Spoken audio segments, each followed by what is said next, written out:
Itu makanya disebutkan dalam Al-Fawaidul Mukhtarah, Ali Al-Baharun dia menukil pendapat Imam Al-Ghazali, kalau kalian tidak sanggup khusyuk dalam solatmu untuk seluruh rangkaian solat dari takbir sampai salam, minimal cobalah berlatih untuk khusyuk pada 3 tempat saja.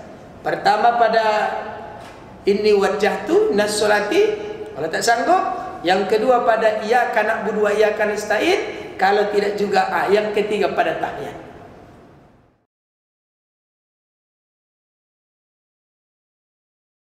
Assalamualaikum warahmatullahi wabarakatuh. Hamdan wa syukran lillah, salatan wa salaman ala rasulillah, la hawla wa la quwwata illa billah. Bismillahilladzi la yadurru ma'asmihi syai'un fil ardi wa la fis samai wa huwas samiul alim. Amma ba'du. Puji syukur hadirat Allah, salawat dan salam kita ucap dan perbanyak kita hadiahkan ke Rasulullah sallallahu alaihi wasallam. Mudah-mudahan salawat yang diperbanyak berbuah syafaat di hari kiamat kelak, insyaallah. Amin ya rabbal alamin. Bapak Ibu jamaah yang dimuliakan Allah, pada pertemuan yang lalu kita sudah membahas beda Malik dengan Malik. Bismillahirrahmanirrahim. Alhamdulillahi rabbil alamin. Ar-Rahmanir-Rahim. Malik itu ada 2 cara membacanya. Malik yaumiddin. Satu lagi Malik yaumiddin. Iyyaka na'budu wa iyyaka nasta'in. Ihdinas siratal mustaqim. Siratal ladzina an'amta 'alaihim. Pertemuan yang lalu dalam kitab Nihayatul Zain Syekh Nawawi, siapa yang merubah zal menjadi zal maka batal salatnya. Ihdinas siratal mustaqim, siratal lazi. Ya, zal dengan zal. Siratal ladzi siratal ladzina an'amta 'alaihim. Nun dengan ain ishar. An'am jangan an'am.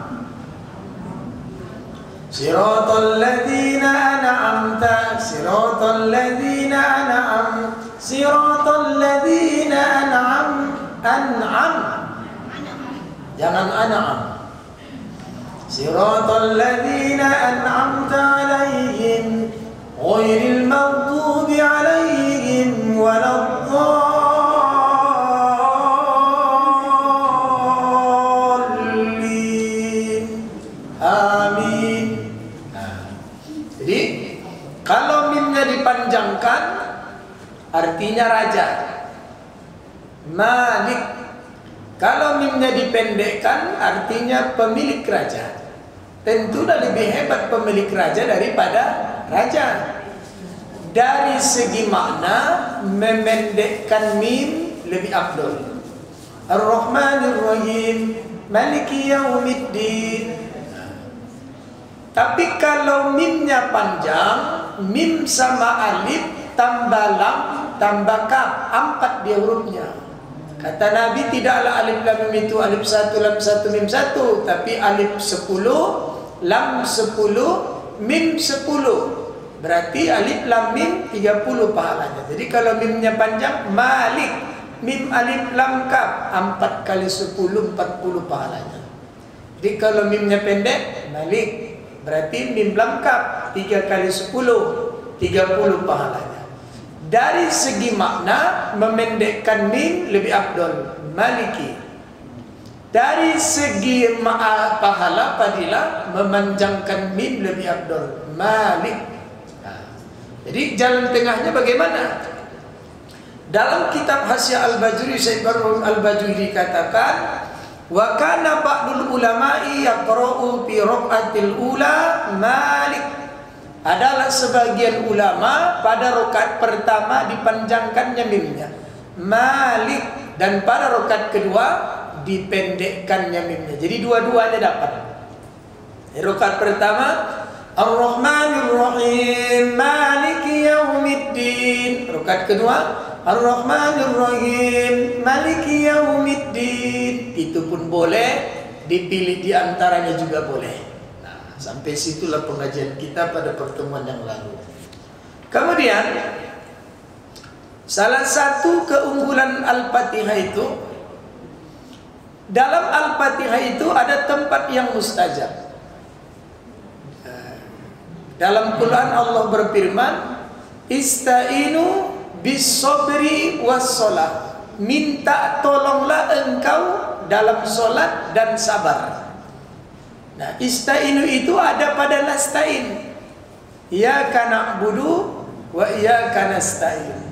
Ada sebagian ulama mengajarkan saat kita mengucap nasta'in, nah, itu yang ditanya Bapak itu semalam yang di sini, Pak apa namanya? Nah, jadi pulang dari situ saya terngiang-ngiang di mana dia. Jadi kata dia, ceramah Adi Hidayah ditengoknya. Saya cari-cari Bu, baru tadi pagi lah dapatku. Jadi Adi Hidayah itu mengajarkan boleh membaca doa dalam solat tapi secara sir. Ketika mulut bilang Iyyaka na'budu wa iyyaka nasta'in, doa dulu. A B C D E F G baru lanjut Ihdinas siratal mustaqim sampai habis. Tapi saya lebih suka mengamalkan itu di luar solat daripada dalam solat. Jadi kalau di dalam solat nanti ada kapan kita dianjurkan mengulang Al-Fatihah. Tapi kalau di luar solat nggak ada masalah, karena tak dipakai Fatihah itu untuk ibadah, hanya untuk zikir dan sebagainya. Di dalam beberapa kitab-kitab fikih disebutkan, diantaranya Bughyatul Mustarsyidin dikatakan, Tudlabu i'adatul Fatihati fi shalat fi khamsati mawadi'a. Dituntut pula untuk mengulang Al-Fatihah pada 5 tempat. Di antaranya, iza qara'ahal ma'mumu qabla imamihi, apabila makmum duluan membaca daripada imamnya. Kepintaran dia duluan atau kecepatan. Allahu Akbar, bismillahirrahmanirrahim, baru imamnya baru membaca lagi. Wajib dia mengulang Al-Fatihahnya. Kenapa? Mendahului imam. Wasabakil imam, dia mendahului imam. Mendahului imam ini enggak dibenarkan. Marah Nabi melihat orang yang suka mendahului imam, baik dalam ucapan dan perbuatan. Nah, yang sering terjadi kadang di dalam sholat, makmum tu lebih banyak mendahului imam dalam perbuatan. Kalau dalam ucapan tidak, tapi dalam perbuatan iya. Contohnya, imam mengasih aba-aba takbir intikal untuk ruku, makmumnya udah dalam ruku, imamnya masih berdiri. Itu jangan dilakukan. Biarkan dulu imamnya ruku, baru kita ruku. Memang dilatih untuk sabar. Atau kalau di rakaat pertama, Pak Ustaz, di saf pertama ialah nampak orang imamnya di saf ke-10, panduannya udah bar langsung dia, padahal imamnya masih berdiri, maka imamnya lah mengalah.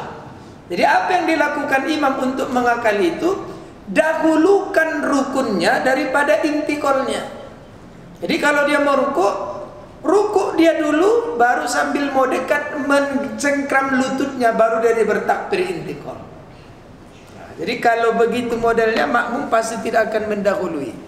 Nah, misalnya, kalau imamnya bertakbir duluan, setelah baca ayat Fatihah ayat, dia mau ruku, Allahu Akbar, udah ruku duluan makmumnya. Kalau di saf pertama aman, tapi di saf yang di belakang yang tak melihat imam, pasti dia akan mendahului. Jadi imamnya yang mengalah. Apa yang dilakukan? Dahulukan rukunnya daripada sunnahnya. Yang sunnah itu takbir intiqalnya. Jadi ketika dia mau ruku, badannya duluan tunduk. Allahu Akbar. Pasti makmumnya masih berdiri. Ketika dia bangkit, Sami Allahu liman hamidah. Ini 3 caranya. Boleh duluan takbir, baru sujud, beruku. Boleh bersamaan, boleh juga duluan tubuhnya baru takbirnya. Itu 3 dibenarkan. Saya lebih suka supaya makmumnya tidak mendahului imam, biarkanlah imamnya mengalah. Ketika sujud, jangan dia takbir duluan, pasti makmumnya duluan sujud. Jadi apa yang dilakukannya? Biarkan dia sujud duluan. Jadi mau sujud, Allahu Akbar, makmumnya masih berdiri. Jadi dia selamanya tidak akan mendahului imam. Yang di dalam bahasa fikih disebut imam pembohong. Jadi saya dengar ucapan itu imam pembohong, apa maksud? Rupanya mendahulukan sunnahnya daripada rukunnya. Itu dibenarkan juga sebenarnya. Sedih juga dibilang imam pembohong. Kemudian ketika lemak membaca, ya, lemak membaca dalam keadaan duduk, kemudian sanggup dalam keadaan berdiri. Ketika dia duduk dibacanya Fatihah, tapi tiba-tiba datang semangatnya lagi, berdiri sanggupnya kuning, tekannya berdiri, wajib dia mengulang Al-Fatihah yang dibacanya waktu duduk tadi. Kenapa? Karena pahala berdiri lebih banyak dari pahala duduk, karena duduk itu separuh dari berdiri. Kemudian yang ketiga, orang yang bernazar, setiap membaca, setiap dia bersin, dia bernazar, ku baca Fatihah. Setiap aku bersin, ku baca Fatihah. Dia lagi sholat, Bismillahirrahmanirrahim, Alhamdulillahi Rabbil Alamin, Ar-Rahmanir Rahim, Maliki Yaumiddin. Hajim, ulang balik. Karena dia bernazar, setiap baca Fatihah wajib baca Fatihah, diulangnya Fatihahnya balik. Makanya jangan coba-coba bernazar baca Fatihah. Jadi kalau aku bersin baca Fatihah, kacaunya kenanya di waktu sholat. Waladdo hajim, ulang balik. Jadi siapa yang bernazar, setiap bersin dia membaca Fatihah, wajib dia mengulangi membaca Al-Fatihah kembali. Kemudian yang keempat, orang yang mengkhatamkan Al-Quran dalam sholat, disunnahkan baginya berpindah untuk khatam berikutnya mengulangi Al-Fatihah. Jadi Bapak Ibu jamaah dimuliakan Allah. Dan yang terakhir, orang yang hafal hanya Al-Fatihah, dia surah itu 114 surah itu baru dapat dia Al-Fatihah, mungkin baru masuk Islam. Jadi ketika dia membaca di rakaat pertama, waladhdallin, ayat pendeknya nggak ada yang tahu dia, dibacanya balik Al-Fatihah, Bismillahirrahmanirrahim sampai habis. Tapi janganlah pula terus-terusan baca Fatihah. Artinya harus ada lah. Ini kan mu'allaf nih kadang kayak gitu. Jadikannya mu'allaf itu sarana dia mencari duit. Kemana-mana pergi, door to door, pengajian-pengajian. Ada yang lebih geram lagi saya bantu tiket. Oh saya Pak, anak saya, budak saya begini, saya mau ke Pekanbaru untuk belajar pesantren. Mohonlah Pak, Ibu, kami dibantu tiket. Dan berapa nakmu sekian? Aku dariku. Udahlah, aku pun ngasih juga lah. Berapa Ibu nih? Apa? Makmur, dariku 1 bangku. Tiba-tiba 3 hari kemudian dari pengajian lain dia. Ya, ini yang semalam ini. Pura-pura nggak kenal pula itu lagi. Aduh. Kemana-mana dia minta, janganlah kayak gitu ya. Jadi Bapak Ibu hadirin jamaah dimuliakan Allah. Dan satu lagi, ada ucapan di antara waladdallin sama amin. Ada bacaan khusus yang selalu saya bilang, waladdallin Rabbirfirli atau Allahumma gfirli. Ada yang menerima, ada juga yang tidak menerima. Yang perlu diingat, yang dilarang saat membaca Al-Fatihah itu menyelang-nyelangi Al-Fatihah dengan sesuatu, baik zikir, baik doa, seperti yang saya bilang tadi itu. Allahu Akbar, Maliki yaumiddin. Subhanallah, batal Fatihahnya. Atau iyyaka na'budu wa iyyaka nasta'in. Berdoa di situ, Rabbil wali walidayya warhamhuma kama rabbayani shaghira. Kalau dizokirkannya itu, maka batal Fatihahnya. Jadi saat kita membaca Al-Fatihah mulai dari Bismillah sampai Waladdallin, dia tidak boleh diselingi dengan apapun. Itu yang tidak boleh. Dan amin itu bukan bagian dari Quran, bukan bagian dari Al-Fatihah. Ya, laisat minal Quran. Dia bukan bagian dari Al-Quran. Hukumnya hanya sunnah. Bagaimana membacanya, ulama berbeda pendapat. Jadi kalau ada orang yang membaca di antara Waladdallin sama amin dengan doa, apakah batal Fatihahnya? Tidak, karena Fatihah sudah selesai. Nah, cuman ini Allahumma firli ini kan ucapan yang bagus. Banyak kita berdoa Rabbil Allahumma firli. Yang menjadi masalah itu bagaimana dia dibaca ketika di antara Waladdallin sama amin. Dalam I'anatul Talibin disebutkan An Wa'ilin ibnu Hujrin, dari Wa'il bin Hujr, annahu sallallahu alaihi wasallam qala akibat dallina rabbirfirli amin.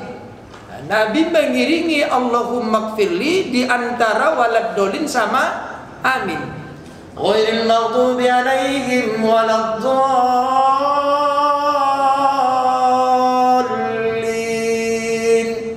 Rabbirfirli atau Allahumma gfirli amin.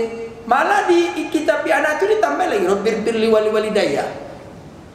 Dalam khasiat jamal ditambah lagi Rabbirfirli wali walidayya jamil mu'minin wal mu'min, lebih panjang lagi. Jadi Rabbirfirli. Kemudian dalam khasiat jamal juga disebutkan hadis riwayat Muslim yang semirip dengan hadis ini.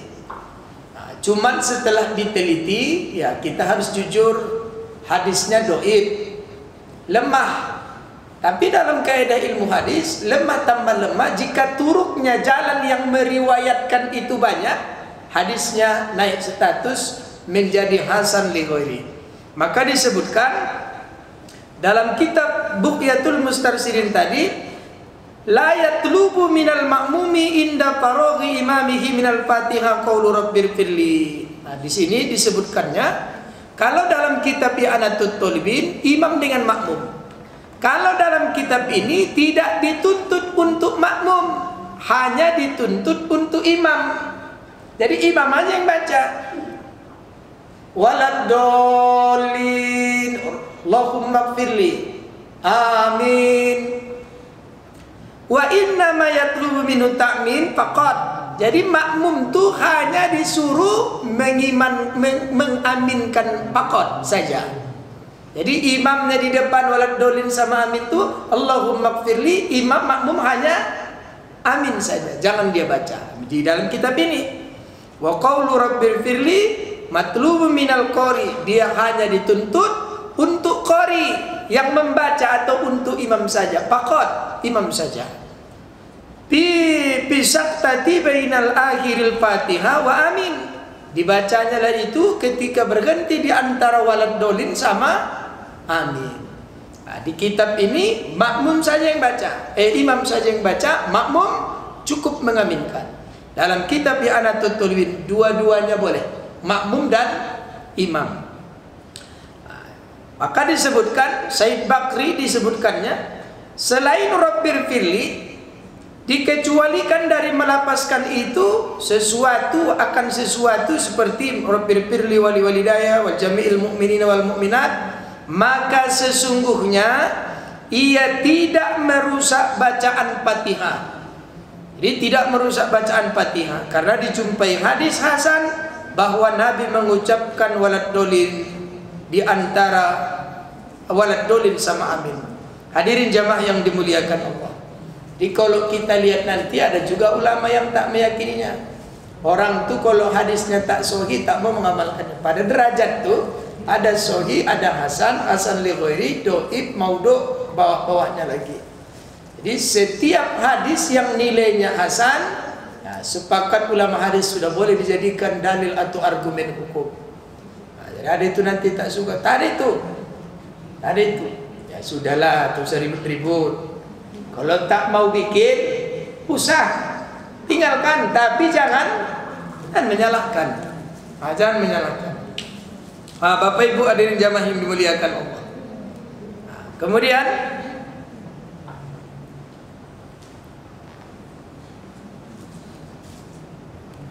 bagaimana hukumnya kalau pada saat sholat zuhur yang sifatnya sir, zuhur atau asar, Fatihah dibacanya jahar, tapi pada waktu sholat yang zahar, subuh, zuhur, maghrib dan isya dibacanya sir.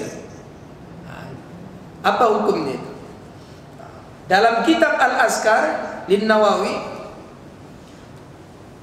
ijma'ul ulama, sepakat ulama, alal jahri bil qiraati fi salati subuhi, bahwa dijaharkan, dikuatkan membacanya pada sholat subuh. Kemudian minal maghribi wal isya, dari maghrib dan isya, wa alal israri fi zuhri wal asri, dan disirkan pada sholat zuhur dan asar. Maka dalam kitab Muhadzab Imam Nawawi disebutkannya, bukan Muhadzab sarah. Kalau Muhadzab Abu Isa As-Siraji, Muhadzab ini disarah oleh Imam Nawawi yang namanya Al-Majmu' Sarah Al-Muhadzab. Jika ia jaharkan di tempat sir, pamannya maghrib disuruh kuat, dibacanya pendek atau dibacanya gak kedengaran. Yang asar dan zuhur disuruh sir, dibacanya kuat. Apa hukumnya? Hukumnya tidaklah sampai membatalkan sholat, dan tidak pula ditutup dengan sujud sahwi. Hukumnya adalah makruh. Makruh. Jadi ada itu sebagian orang kalau sholat zuhur dan asar kuat kali suaranya. Itu kuat untuk khusyuk atau kuat karena ingin menguatkan, nggak tahu. Mungkin karena suaranya cantik pula Pak Zuhur, nggak ketahuan lah cantik, dikuat-kuatkannya. Jadi kalau disengajanya itu, disengajanya menguatkan pada sholat sir, ulama hanya mengatakan hukumnya makruh. Tapi ingat, kalau makruh itu selalu dilakukan, sesuatu yang tak disenangi Allah, jika secara kontinu diamalkan, bisa tanzizu berubah menjadi tahrim. Selalu saya kasih contohnya, orang yang setiap habis wudhu suka melap air wudhunya, dia ngambil wudhu basah, dilapnya wudhunya itu hukumnya makruh. Kenapa makruh? Karena menghilangkan istighfar malaikat untuknya. Karena main api kena api, main air kena air. Gak mungkin main air nggak basah baju. Apa yang pasti basah saat berwudu? Muka, tangan, kepala, kaki, tambah percikan baju-bajunya. Semua yang basah karena air wudu itu akan menjadi istighfar malaikat untuknya. Gugurkan dosanya, gugurkan dosanya, gugurkan dosanya, gugurkan dosanya. Sampai kapan malaikat berhenti? Sampai kering yang ada di tubuh. Jadi kalau dilapnya membantu cepat kering. Maka makruh hukumnya melap air wudu karena menghilangkan istighfarnya malaikat. Tiap ngambil wudhu lap, tiap ngambil wudhu lap, tapi ngambil wudhu tak mau berhemat. Kalau tak mau dilap air wudhu tuh, ngambil wudhu tuh jangan banyak-banyak keran, jadi kecilkan, bikin kayak kencing bayi kecilnya. Kecilkan. Kalau tidak, ambil tuang, jangan main-main pakai keran lagi. Ini kan kalau di Masjid Nabawi, Masjid Aqsa itu kan apanya? Tempat wudhunya kan di basement itu, Pak. Masuk ke bawah, itu apanya, airnya udah dipaksa pun kuat-kuat segitu juga kecilnya. Saya kira bukan tak sanggup orang Arab tuh bikin airnya sekali keluar banyak, tapi tahu dia menggunakan berwudu dengan berlebihan saat menggunakan air, hukumnya makruh. Jadi gara-gara basah kali muka, basah kali rambut tuh, mau tak mau dilaplah. Jadi kalau gitu bagaimana caranya? Jangan berlebihan, kecil-kecil dibikin. Saya pernah lihat orang ambil wudhu di Masjid Abdullah Lubis, memang tangan kiri megang keran, dikecilkan, ditampungkan. Sudah itu matikannya. Itu terlalu penghematan diri. Tapi nggak saya salahkan dia. Wah, penghematan Bu. Jadi tangan kiri megang tutup keran. Gini lah. Matikan balik. Hidupkan lagi. Kalau kayak gitulah semua orang Medan nih, wih, tak siap, habis-habis saya cerita tadi. Rugi orang itu kecil bayaran. Yang kecil-kecil lah bayaran. Kenapa? Terlalu penghematan diri. Nah itu sebenarnya. Jadi kalau banyak-banyak ngambil wudhu ya masalah. Gara-gara basah takutlah terminum, dilap, akhirnya melap kebiasaan itu. Sesuatu yang tanji bila dibiasakan secara adat, dia bisa berubah menjadi tahrim. Sesuatu yang mendatangkan hukum haram. Jadi Bapak Ibu jamaah dimuliakan Allah. Ada juga riwayat dalam hadis di riwayat Daruqutni disebutkan dari Abu Ayyub Al-Ansari, pernah ada seorang sahabat bertanya, "Ya Rasulullah, bahwa ada sesuatu kami yang suka menjaharkan bacaan zuhur dan asar." Maka apa jawab Nabi? "Apala tarmunahum bil ba'ri?" Kenapa tak kau lempar dia dengan kotoran onta? Berarti tak suka Nabi. Tak suka Nabi yang disuruh pelan dikuatkan, yang suruh kuat dipelankan. Jadi Bapak Ibu jamaah yang dimuliakan Allah. Kemudian masalah amin. Saya tadi udah bilang di pangkal, amin laisat minal Quran. Amin itu bukan bagian dari Al-Quran. Apa hukum membaca amin? Rasulullah Shallallahu Alaihi Wasallam, ada ulama karismatik Mekah yang selalu saya bilang, Said Alawi Al-Maliki Al-Hasani Al-Makki, dia mengarang satu kitab namanya Khosaisul Ummatil Muhammadiyah. Jadi salah satu yang bikin iri. Kenapa orang Yahudi itu iri kali nengok kita? Karena Allah berikan kepada Nabi Muhammad 3 perkara yang Allah nggak berikan kepada umat Nabi Musa. Mana yang 3 pertama itu? Pertama, menganugerahkan sab, keunggulan dan keutamaan di sab. Kata Nabi, lau ya'lamun nasu ma bin nida wa sabbil awal. Kalaulah tahu orang itu betapa hebat pahalanya sholat di sab pertama dan jadi tukang ajan, mereka tidak akan memperoleh itu kecuali dengan diundi. Enak kali kau di sab pertama, enak aja kau aja tukang ajan, undilah, undi. Kau bahasa preman yang tentu kita. Undi, siapa keluar burung, kau yang di sab pertama. Kalau keluar limpul, biarlah aku sab kedua. Sangkan hebatnya, diundi. Jangan kau aja di sab pertama. Jangan kau aja yang jadi tukang ajan. Kenapa? Sangkan hebatnya penilaian. Ini tidak diberikan Allah kepada orang Yahudi. Kayak stres orang tuh. Apalagi yang kedua, menganugerahkan kepada Nabi kita itu apa? At-tahiyah. Nggak ada dalam ibadah orang tuh at-tahiyatul mubarakatuh. Kenapa? Ini cakap-cakap dengan Tuhan. Salat itu kan munajat. Itu makanya disebutkan dalam Al-Fawaidul Mukhtarah, Ali Al-Baharun dia menukil pendapat Imam Al-Ghazali, kalau kalian tidak sanggup khusyuk dalam solatmu untuk seluruh rangkaian solat dari takbir sampai salam, minimal cobalah berlatih untuk khusyuk pada 3 tempat saja. Pertama pada inni wajjahtu nas solati, kalau tak sanggup. Yang kedua pada iyyaka na'budu wa iyyaka nasta'in, kalau tidak juga yang ketiga pada tahiyat. Jadi saat kita tahiyat tuh, kalau kita belajar tauhid dalam muqaddimah tauhid, misalnya ad-dasuki syarh umil barokin, disebutkan di situ pujian itu ada 4. Ada namanya hamdun qadim li qadim, puji Allah bagi Allah, artinya Tuhan memuji dirinya. Alhamdulillahirabbil alamin, sejogirnya kita, ikatnya kan Allah itu. Yang kedua ada namanya hamdun hadis li qadim, makhluk yang memuji Tuhan. Contohnya tahiyat. Saat Bapak bilang at-tahiyatul mubarakatus shalawatut thayyibatu lillah, segala penghormatan, sanjungan, keberkahan, keselamatan, gitulah naiknya dalam hati kita, adalah milikmu hai Tuhan. Tuhan membalas. Jadi kalau Allah membalas kepada makhluk disebut dengan hamdun qadim li hadis. Tuhan pula yang memuji makhluknya. Assalamu alaika, sama kau ajalah keselamatan itu. Janganlah selamat sendiri-sendiri. Ingatlah laki, bini, anak, oma, abang, ayah, dan adik yang sifatnya nasab.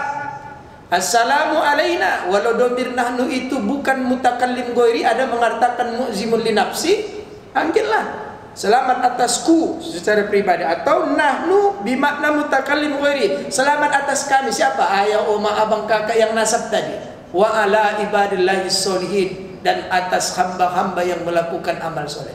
Jadi saat kita bertahiyat itu bercakap, Bu. Bercakap, jangan baca-baca aja. Atahiyatul mubarakatuh sholawatut tayyibah. Kalau kayak gitu, itulah namanya bertongkat tapi tak berbayang. Jadi kalau kita kan sholat kita ini kan lebih banyak bertongkat tapi tak berbayang. Kalau Bapak ambil gagang sapu, dipatahkan itu gagang sapu itu, tancapkan jam 12 siang di tanah. Paham? Apa yang terjadi? Tongkat itu akan memiliki bayang bayangannya sepanjang tongkatnya. Kalau dalam ilmu fikih masuklah zuhur itu. Tapi dalam ilmu tasawuf, nah ini yang paling banyak hari ini orang sholat, bertongkat tapi tak berbayang, berjasad tapi tak beruh. Kenapa? Mulutnya saja yang baca Fatihah, tapi ruhnya tak ikut. Fakum min musallin ma lahu min sholati. Berapa banyak orang yang sholat tak dapat apa-apa dari sholatnya. Siwa ru'yatil mi'rab wal khafdi wal rab'i, dia hanya berdiri melihat mi'rabnya, wal khafdi ruku, wal rab'i bangkit. Engkau lihat saja dia berada dalam hamparan sajarahnya qaiman, dalam keadaan berdiri, maksudnya sholat. Wa himmatuhu, tapi hatinya fil ahzi wad dab'i, dia berada pada pusat perniagaannya di pasar, di pajak pekerjaannya. Jadi itulah makanya sering kita sholat, mulut aja yang baca Fatihah, mulut aja yang baca ini wajjahtu, mulut saja yang baca ini innas sholati, mulut aja yang baca subhana rabbil azimi, tapi hatinya berkelana, maka bertongkat tak berbayang. Nah ulama tasawuf bilang suatu hari harus naiklah. Janganlah bertongkat dengan berbayang berpisah, tapi cobalah bayangan itu kembalikan ke tongkat. Kapan ini terjadi? Waktu asar. Jadi kalau waktu asar ambil bapak tongkat itu tancapkan jam 4. Paham apa yang terjadi? Bayangan yang tadinya sepanjang tongkat akan kembali ke tongkatnya tanpa bayangan. Inilah yang mau kita lakukan terus dengan riado, latihan. Bagaimana mengembalikan ruh yang hilang itu kembali bersatu dengan tongkatnya. Artinya ruh dengan jasad, mulut mengatakan Fatihah, hatinya memahami. Maka Imam Ghazali bilang, bagaimana cara melahirkan khusyuk dalam sholat? Kunci hatimu dengan memahami makna yang kau baca. Wah, beruntunglah orang yang pandai bahasa Arab, Ustaz. Dia udah ngerti apa yang dibacanya. Bersatulah mulut dengan ruhnya. Nah, kalau begitu, kalau kau tak sanggup, fa illam tastati, kau tak mampu. Kalau begitu cukup kau pahami. Berarti mamanya bagaimana? Hafal terjemahannya. Enggak kerjaan itu Ustaz, ngurus laki lagi, ngurus anak, ngurus jual dapur lagi, ngurus sumur, semua mau diurus, lain lagi Belanda pajak, tak ada lagi waktu itu, lain lagi RBT anak. Kalau begitu yang terakhir, kalau kau tak sanggup untuk menghafalnya, cukup engkau bayangkan tulisan yang kau baca. Oh, itu lebih mudah, tapi kurasa lebih payah itu. Kenapa? Yang pandai imla menulis. Kalau nggak pandai, bingung lah dia gitu. Walad dolin, kayak mana tulisan walad dolin ini? Terakhir bukan makin cepat sholatnya jadi setengah jam. Kenapa? Bukan karena khusyuk. Kenapa? Nggak tahu dia kayak mana tulisan walad dolin ya. Nah, jadi Bapak Ibu, 3 tingkatan ini udah dikasih Imam Ghazali. Nah, itu makanya iri orang tuh. Itu makanya kalau sholat pelan-pelan dibaca. At-tahiyatul, kita yang muji Allah. Ya Allah, segala sanjungan, segala penghormatan adalah milikmu. Tiba-tiba Allah balas. Saat kita bilang salamu alaika, sama kaulah itu keselamatan. Ingatlah laki, ingatlah bini, ingatlah ayah, oma, anak, abang, semuanya lah. Janganlah ya Allah, assalamu alaina wa ala ibadillahi sholihin. Itu yang bikin orang Yahudi itu gondok. Karena itu penghormatan ahli surga. Yang ketiga yang paling gondok orang itu menganugerahkan amin yang belum pernah diberikan kepada umat terdahulu kecuali kepada Nabi Musa untuk berdoa dan Nabi Harun. Jadi dulu pernah saya katakan apa namanya itu? Saya lupa ayatnya, surah mana itu. Da'a Musa wa amman Harun. Da'a Musa wa amman Harun. Musa berdoa, Harun mengaminkan. Jadi kalau ada yang bilang nggak ada itu dua-dua berjamaah, kan ada yang bilang begitu. Nggak ada dua-dua berjamaah itu. Mana dalilnya di Quran? Nah itu dia. Da'a Musa wa amman Harun. Musa berdoa, Harun mengaminkan. Apa namanya itu? Doa berjamaah itu harus satu masjid. Doa berjamaah itu harus satu lapangan merdeka, kan nggak perlu. Satu imam, satu makmum. Musa berdoa, Harun mengaminkan. Itulah doa berjamaah. Nanti akan kita bahas, Ustaz, ada orang berdoa tak angkat tangan, berdoa juga dia. Ada dalam hadis Nabi ada 4 pembagiannya. Ada berdoa itu tak angkat tangan. Ada berdoa itu angkat telunjuk. Pernah kan kayak gini orang tengok? Biasanya khutbah. Ada berdoa tuh setentang ini bahu. Ada lagi berdoa tuh nanti setinggi-tingginya sampai nampak ketiak. Dan yang terjadi ketika minta hujan Nabi naik begini. Nah, jadi kata orang nggak ada itu dalilnya ngangkat-ngangkat tangan dalam sholat kecuali minta hujan aja. Padahal As-San'ani dalam Subulus Salam kan gitu menjelaskan hadis itu, katanya biasanya Nabi itu berdoa begini, tapi karena penuh harap mendatangkan hujan, Nabi itu begini, mubalaghah, berlebihan. Jadi Nabi itu biasanya begini, tapi karena ingin datang Tuhan, Tuhan, penuhilah janji Engkau Tuhan, mana hujan Tuhan, mana hujan Tuhan. Nabi itu berdoanya begini sampai naik nampak ketiak putihnya. Jadi ibu pun kalau berlebihan kali meminta, kepingin kali cairkan gini pun, ya Allah. Kan kepingin kali. Awak pula berdoa kadang tergantung imamnya itu. Kadang imam dia pula mulai dari lagu ras, lagu sika, lagu hijaz, mulai dari sini semua. Lama turun. Terakhir makmumnya. Amin. Yang azamuran bukan kakinya lagi, tangannya zamuran. Jadi Bapak Ibu zaman dimuliakan, ada orang udah tandanya, itu Ustaz itu kalau berdoa 15 menit daripada aku begini langsung turun, bagus lagu kayak gini dulu, dari gini dulu, kira-kira udah mau habis baru naik tangannya. Nanti cara mengangkat tangan itu juga ada bedanya, meletakkannya. Ada begini, nanti akan kita bahas itu. Nggak ada di sini, ada begini tangannya berdoa, ada begini, ada begini. Satu lagi ada begini. Allahumma srif anna su'a bima syi'ta wa kaifa syi'ta innaka ala ma tasya'u qadir. Kan ada yang gini-gini kan kalau wirid Yasin. Nantilah jangan sekarang. Kan dikasih PR dulu. Jadi Bapak-bapak jangan lengkap dalil-dalilnya semuanya. Nah, jadi amin itu hanya Allah berikan kepada 2 nabi, 3 nabi, kepada Nabi Muhammad, kepada Nabi Musa saat berdoa, dan diaminkan saudaranya Nabi Harun. Amin itu berarti istajib, yakni maknanya kira-kira ya Allah kabulkanlah doaku, doa kami. Ya Rabbi perkenankanlah. Ulama sepakat amin tidak termasuk dalam Quran karena dia tidak tertulis di dalamnya, dan tidak ada seorang pun yang mengatakan dari sahabat, tabi'in, ulama sesudah mereka bahwa ia adalah Quran. Tetapi membacanya hukumnya adalah sunnah. Selesai membaca surah Al-Fatihah secara terpisah, Rasul bersabda, Allamani Jibrilu amin inda firaghi min qiraatil Fatihah wa qala innahu kal khatmi alal kitab. Jibril telah mengajarkan aku amin ketika aku selesai membaca Al-Fatihah, dan dia berkata sesungguhnya amin itu adalah khatam, penutup kitab. Nah, jadi kalau disebut begini, amin khatamu rabbil alamin, khutima bihi du'a'u abdi. Amin itu adalah cincin khotam atau cincin Rabb semesta alam yang digunakan untuk menutup doa hambanya.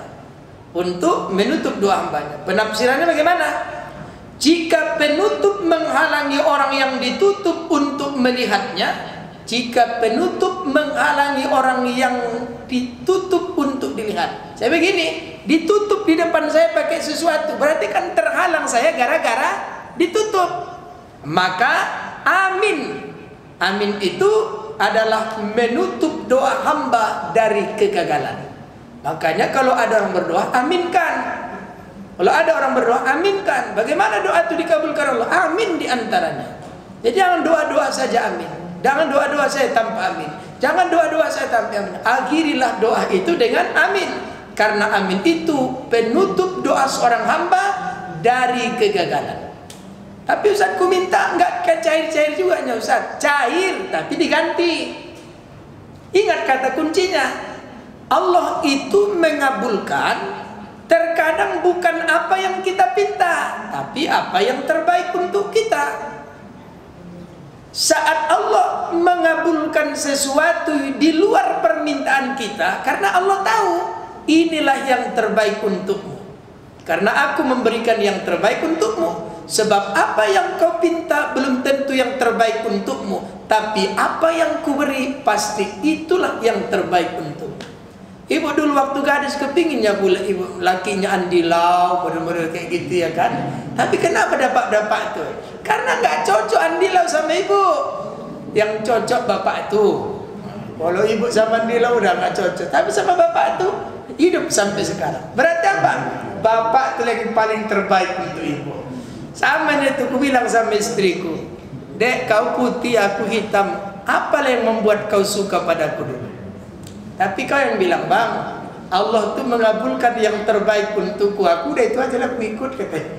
Kenapa kalau pakai hatiku memilihku, mana mungkin ku pilih kau hitam katanya. Tapi ternyata engkau lah pilihan Allah, berarti kau lah yang terbaik untukku. Ya juga dalam hatiku.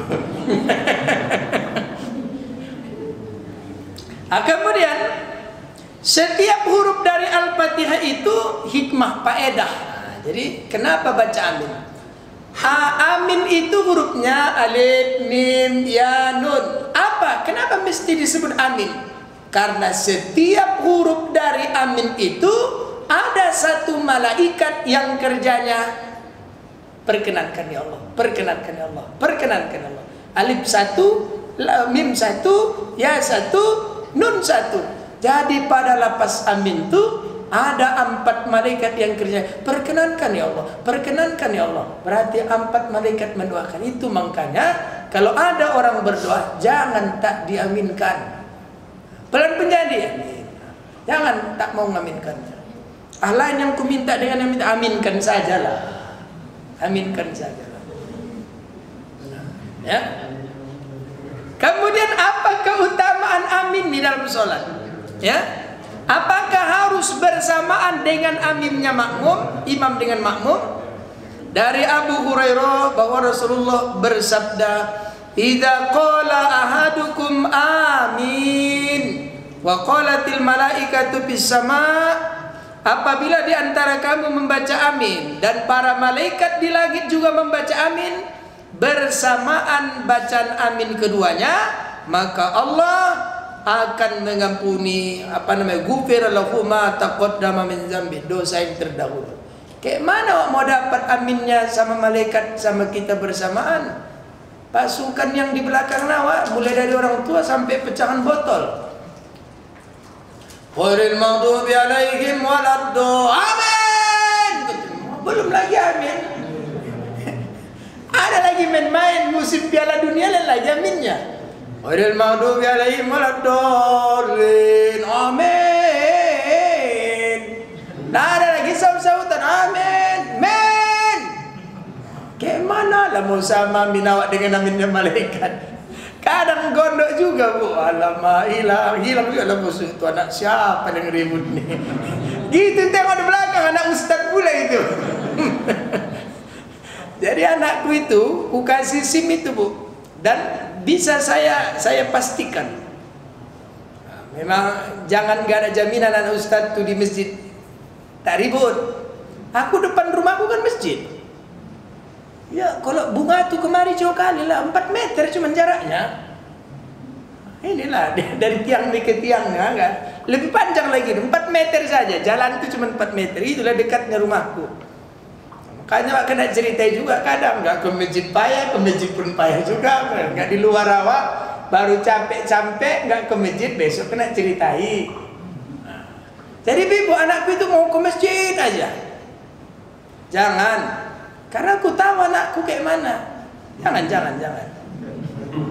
Iya. Timbang heboh nanti kan Pak dunia persilatan, tunggu dulu tanggal mainnya. Jadi di rumah dulu dia dimainkan baru. Tidak kepingin aja. Tes lah sekali. Jangan ribut ya. Ya, imam laku depan. Diganggu kawan-kawannya dari belakang. Oh, apalah pula unjuk gigi lah. Itu yang imam tuh papaku itu ya. Aku bilang kalian nanti ya. Tahu orang tuh gak yakin. Oh, dari belakang tuh jalan dia sampai ke depan, Bu. Dilewatinya semua manusia itu. Dipegangnya Pak Bu. Pak, tengok orang tuh ribut. Kayak mana aku tak ceritai satu kampung, Pak. Datang orang, oh anak ustaz. Cuman karena anak ustaz tak berani orang tuh komplain. Bahaya kita nanti. Jadi ya kuncilah trek. Nah, tapi sekarang dia udah kelas 5 pula, udah ngerti lah dia. Nah, makanya saya cepat. Dia pernah sedih, diusir dia dari masjid. Kenapa? Dia mau sholat, dia udah nggak lasak lagi. Nah, diusir, kenapa? Belum dewasa kau belum sunat, kata. Mau kau minta sunat dia, Pak. Sunat laku kata. Udah, sekarang udah sunat. Nah, aku kasih info. Siapa yang berani mengusir orang yang sunat, kalau tidak ribut berhadapan denganku. Gak ada yang berani lagi, Pak. Nah, itu kayak mana lah ambil awak sama malaikat mau sama. Nah, jadi ibu juga yang punya anak, ya apalah dulu dilatih dulu ya di rumah. Udah cocok kasih SIM, surat izin ke masjid, baru. Kalau tidak jangan dulu. Kenapa? Nanti malu. Ini sekarang anak perwakilannya pula. Suruhnya anaknya ke masjid, ayah omaknya tak pernah ke masjid.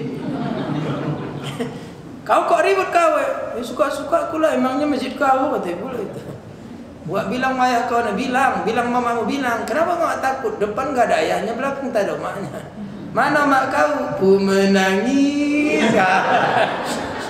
Oh sekarang nggak lagi Bu, ikatan cinta katanya sekarang. Ibu kalau nggak nonton itu, pulang lagi tanya nengok ya.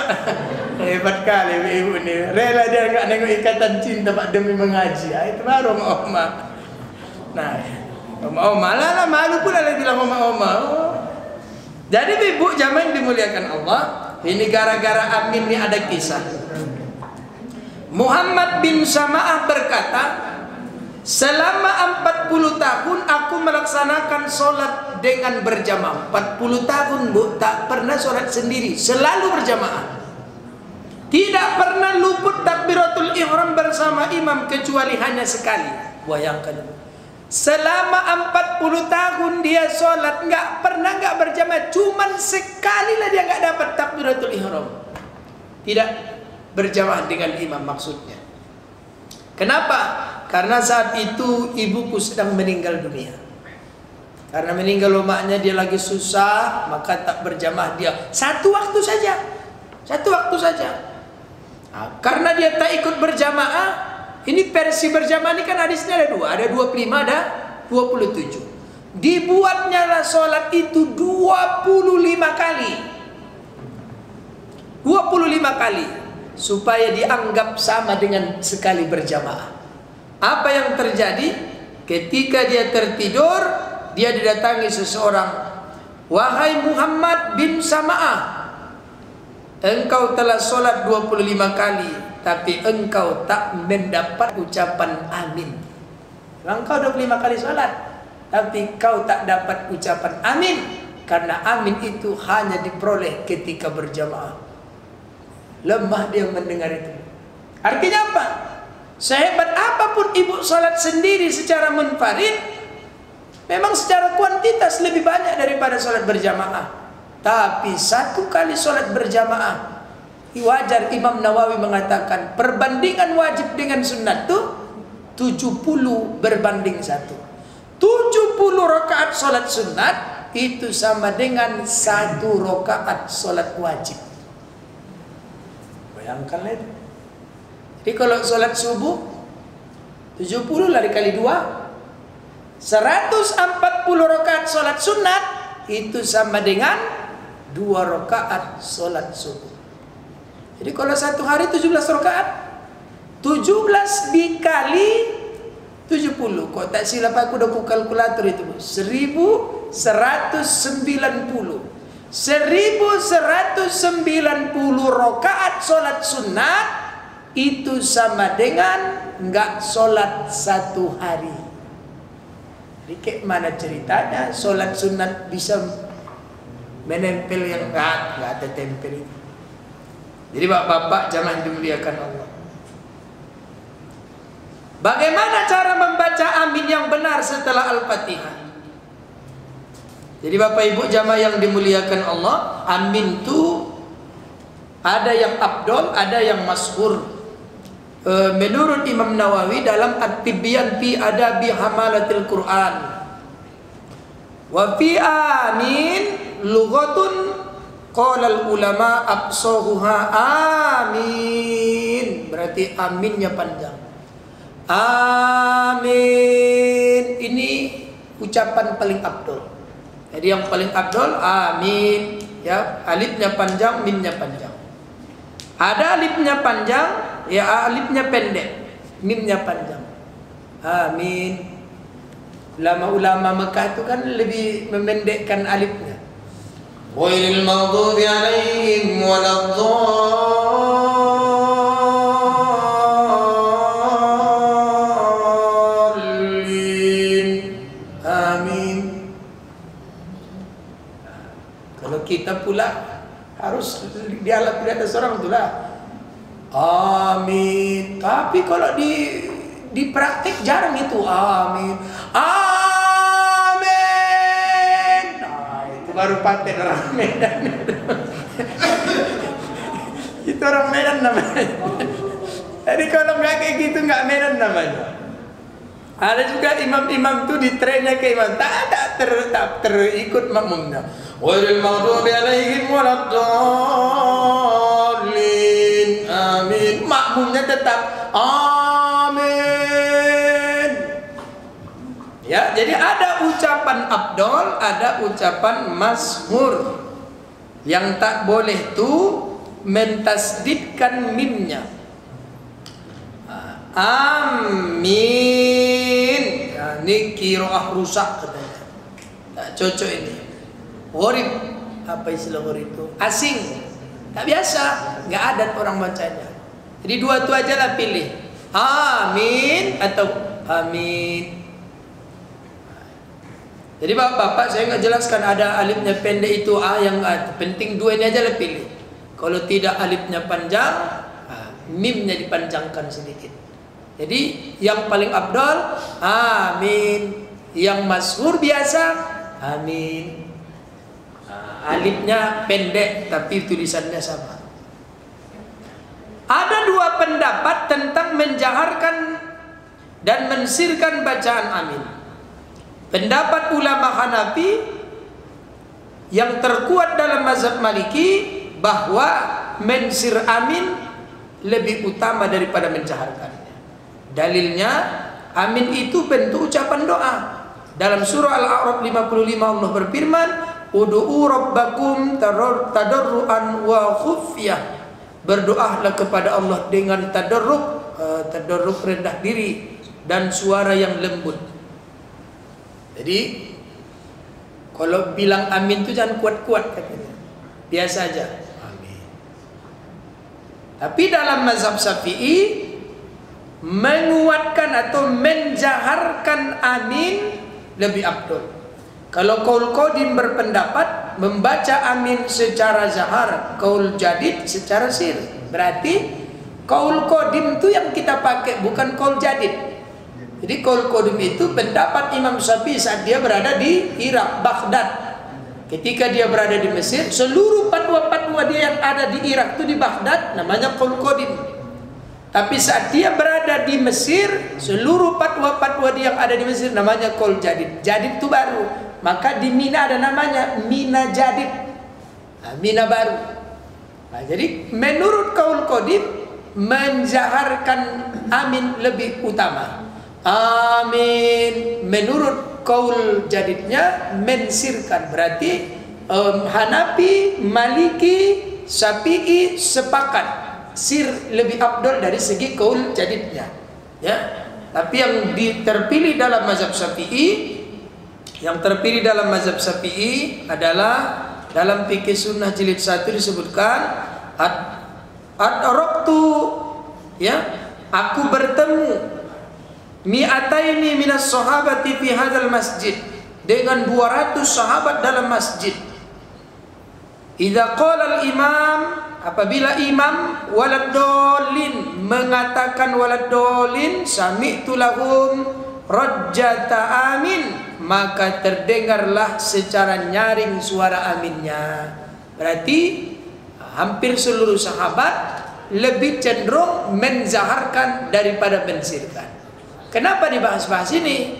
Mana tahu nanti ada sekelompok orang yang bilang tak ada amin, biasa-biasa saja. Berarti pendapat itu dari dulu memang sudah ada. Sekarang kan banyak yang pendapat yang dulu-dulunya diutik-utik. Yang dulu-dulu itu udah sepakatnya ulama, udah nggak dibahas-bahas lagi, itu udah diutik-utik. Balik lagi, boleh tak boleh, boleh tak boleh, kuat pelan.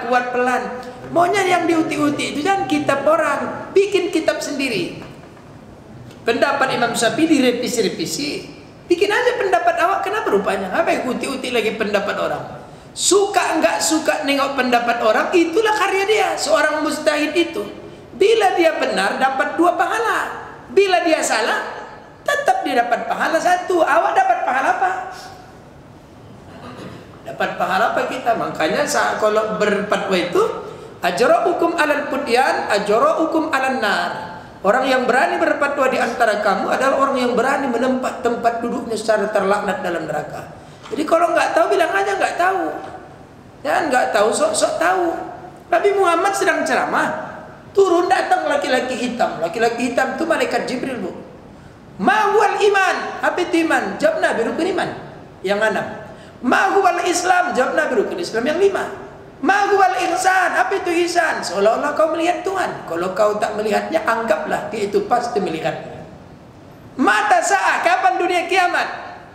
Kata Nabi, indah boto. Aku tak tahu, hamba tak tahu. Masa yang bertanya nggak lebih tahu daripada yang ditanya? Memang Nabi nggak tahu. Inilah adab seorang juru dakwah, harus ditiru. Bilang aja nggak tahu kalau memang nggak tahu. Jangan nggak tahu sok-sok tahu, karena takut dibilang nggak tahu. Terakhir, menurut hemat saya, menurut pendapat saya, kurese-rese. Nah, bila kurese-rese, tak ada hemat-hemat, tak ada dapat-dapat. Kalau nggak tahu bilang nggak tahu, titik. Pak, minta izin saya, belum dapat saya, ini PR dulu lah ya.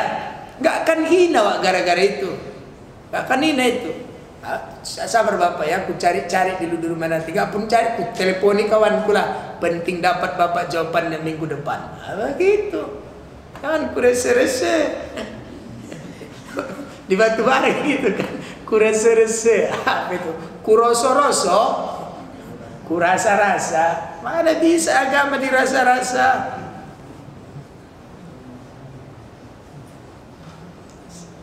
Jam berapa udah?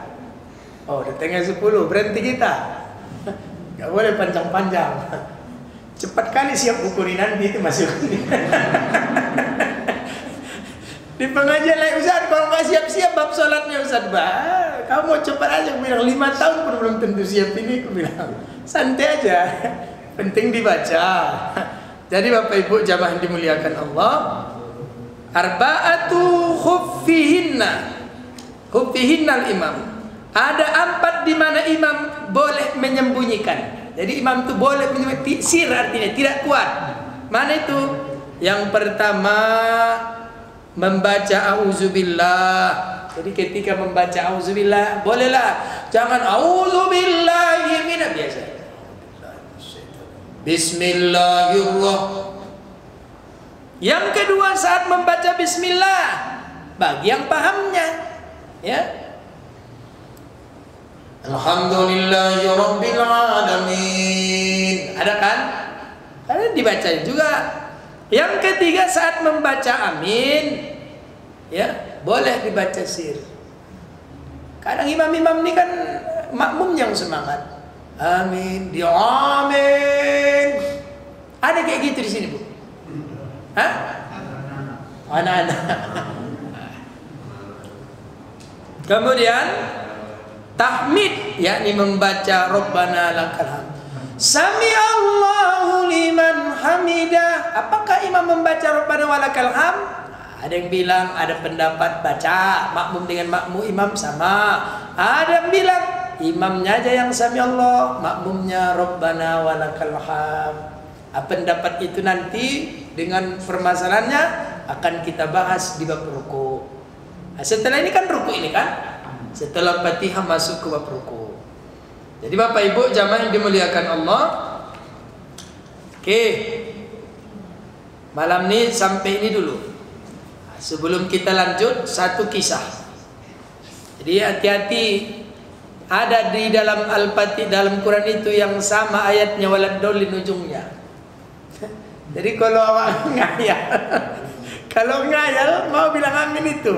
Karena dalam surah Al-Baqarah ayat 198 disebutkan wazkuru kama hadakum wa in kuntum min qablihi laminad dallin.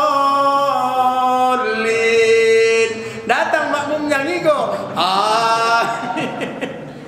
Dari tidak percaya, udah sering terjadi tuh. Kenapa pikirnya ngigo dia kok balik Fatihah lagi nih kata. Rupanya ujungnya aja yang sama. Jadi Bapak Ibu jamaah dimuliakan Allah, itulah pentingnya menghadirkan hati. Selagi itulah makanya wa idza quri'al qur'ana fastami'u wa ansitu. Apabila dibacakan Quran di depanmu, diamlah, dengar dan diam supaya kau kukasih rahmat kata Allah. Jadi kalau ada orang baca Quran, misalnya lagi baca Fatihah, betul-betul didengar, disimak, supaya tak ngigo. Kadang pernah itu satu masjid, imamnya terlalu semangat.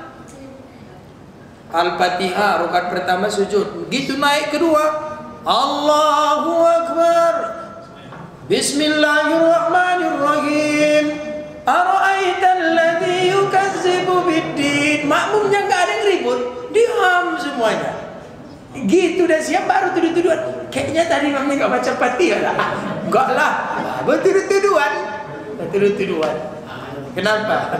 Karena itu tadi tak menghadirkan itu. Makanya harus ada lah. Itu makanya di belakang imam tuh harus ada satu yang artinya selevel dia yang bisa menggantikan dia, mengajari dia, menuntun dia jika terjadi kesilapan. Abdurrahman Sudas itu imam besar Masjid Haram pernah silap baca Alif Lam Mim. Padahal Alif Lam Mim itu masih juz pertama. Lupa dia bacanya. Lupa, diingatkan, enggak dibaca dari belakang, masih apa juga. Beberapa kali diingatkan baru dia lulus. Itu udah luar biasa hafalannya mau. Itulah tandanya. Itu masih manusia namanya, belum jadi malaikat. Ya. Kalau ada imam silap, tak usah ribut-ribut kali. Ada orang gondok dia nengok imam tuh, bantingkan dia pintu itu keluar dia. Pernah aku kayak gitu Pak. Aku juga yang salah imam. Ini kan sholat Idul Fitri Pak. Rakaat pertama 7 takbir, rakaat kedua 5. Nanti mana tahu imamnya silap, kalian jangan ribut-ribut. Karena itu tiap tahun belum tentu, setiap sebulan sekali belum tentu dibaca. Diam-diam saja, enggak pala batal sholat kita gara-gara itu. Paten rakaat pertama, rakaat kedua lupa. Allahu Akbar, Bismillahirrahmanirrahim, Alhamdulillahirabbil alamin. Makmumnya udah tahu, tapi karena aku bilang tadi jangan kalian tegur-tegur, diam-diam aja. Diam semua makmum itu. Gitu, Assalamualaikum, keluar waktu tak didengar-dengar. Lagi aku khutbah, bantingkannya pintu itu. Wah, kenapa nyawanya? Pikir sengit, rupanya gara-gara aku dia sengit. Ustaz apa nih itu katanya? Ustaz Pandi Pilhan almarhum, sholat dia di Gang Pinang di apa ini, Simpang Sukarame. Itu 15 ke atas kan kunutnya berwitir. Ya witirnya berkunut. Berarti Ibu masih nyambung ya. Gini juga aku tanya. Witirnya berkunut. Ya, malam tuturunnya berkunut, lupa dia tekan dan sujud Allahu Akbar. Bingung makmum. Subhanallah. Dia lebih bingung. Apalah gak ada salahku ini. Subhanallah, udah ribut selesaikannya Allah Akbar, Assalamualaikum, Assalamualaikum. Wah, apa salahku tadi? Belum kunut kau, merepet wa itu. Kayak gitu, nggak usah ribut-ribut.